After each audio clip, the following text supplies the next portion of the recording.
Howdy y'all, I'm Dr. Fern, and I'm currently witnessing one of the most insane wildlife scenes I've ever seen from a deer stand. I've got turkey, deer, and squirrel all running around together, and it's nature moments like this that are so worth preserving. So on today's episode, we're going to be following around guys whose job it is to slow the spread of this horrible, indestructible disease that has entered our state and is threatening to wipe out the healthy deer population. So stick around to find out how they're going to do it.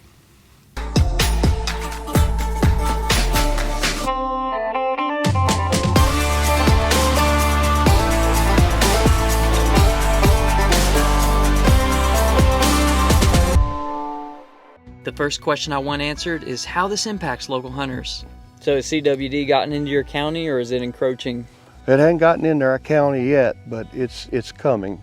It's got a lot of people concerned, and I'm one of them. We all love to deer hunt, but I just love the deer. I don't have to hunt them. I do as much photographing or more now than I do in shooting them. I really don't know what to do. I feel like I'm just waiting for the day when I see one acting strange or find one dead here on the farm. What is it going to do to you when you see that your county's officially red because of a positive? I won't be a deer hunter anymore. I will feel like I'm more of a deer killer then, because I never have wanted to see anything killed that wasn't being used by somebody to eat as food.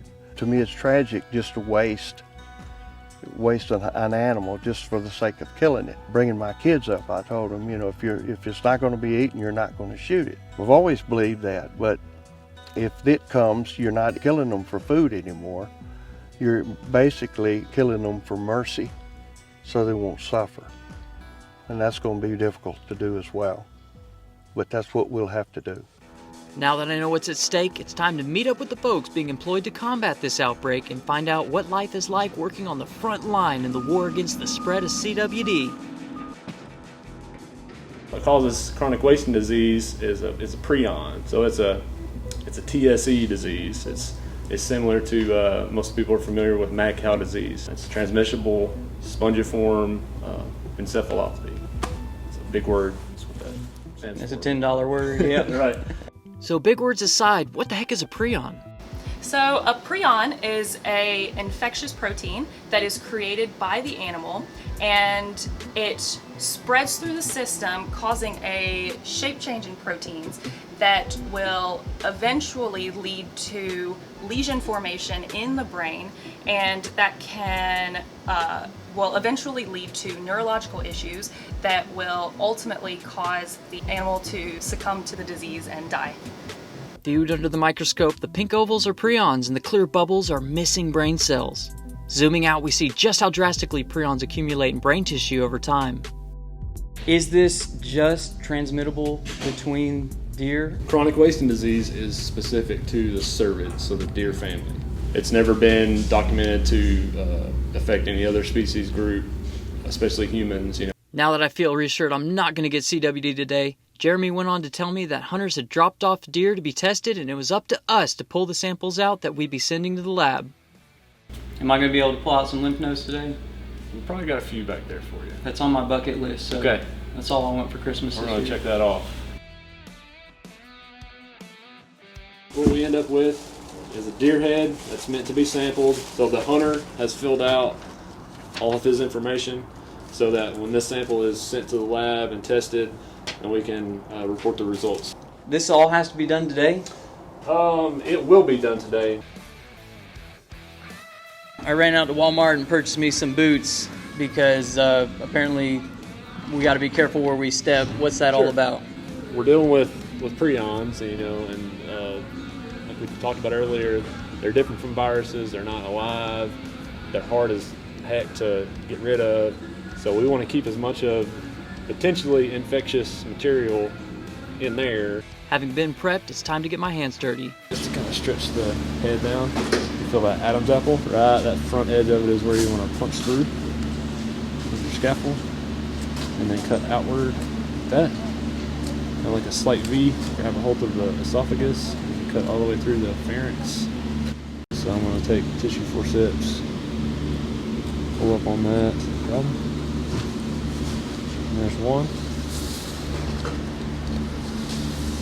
About the only other thing you would confuse it with maybe is some salivary gland. Salivary gland is kind of like chewed up bubble gum. I wouldn't want to chew it up. Chewed up bubble gum. Take both retropharyngeal lymph nodes, put that away to be sanitized. From that, next thing we do is age. We age every animal. This is a 1.5 years. Can we go through that? Yeah, I mean, that's pretty impressive. You've obviously got the practiced eye, but I would love to know Okay, so how you did that so quickly. so starting with the fawn, so a fawn will have 5 total teeth. So this one obviously has 1, 2, 3, 4, 5, 6. So we know it's not a fawn. The brown part of the tooth is called dentine. The white part is enamel, just like our teeth. And so as a deer ages, the enamel wears down, more of the dentine shows, so that the little bands of dentine will be wider as they wear and age. I'm going straight in at the peak of the Adam's apple. Right in front of it. All right.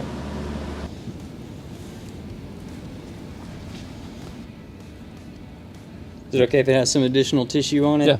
Yeah. 99% of the deer that we test look perfectly healthy. Some of them were positive, some not. So it's all about just decreasing the population density. Oh, this one has more because see how wide the dentine is? Mm-hmm. So that makes it 3.5. Going on back to the next one, it's worn as well, so that would make it 4.5. And going on back to the next one, how it's flattened out. So this is a 5.5-year-old doe. Wow. Old lady. Dissecting out and packing the lymph nodes is only part of the process to finding out if the deer has the disease. To find out what happens next, we have to go a few hours away, catch up with our microbiologist friend, Jocelyn, who you saw earlier. If CWD is in my sample and I add it to my ELISA plate, it will bind to the seeds at the bottom of the wells.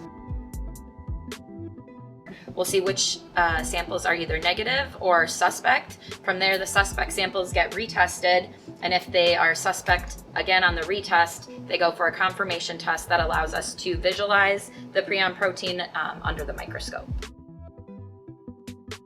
Any value between this is our picture perfect negative and this picture perfect positive, any OD value between those two numbers is a suspect. We will cut that tissue, look at it with our own eyes, and look for where the holes that are telling me that prion has been here. You've gotta love science. Back at headquarters, I noticed some things I just had to ask about.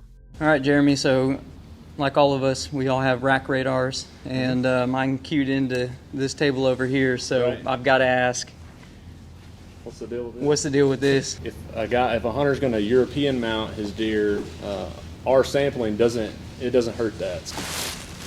This little guy, you think someone's going to mount that one? European mount. Okay. That's why it's on this table. Have any come in that have made you a little jealous?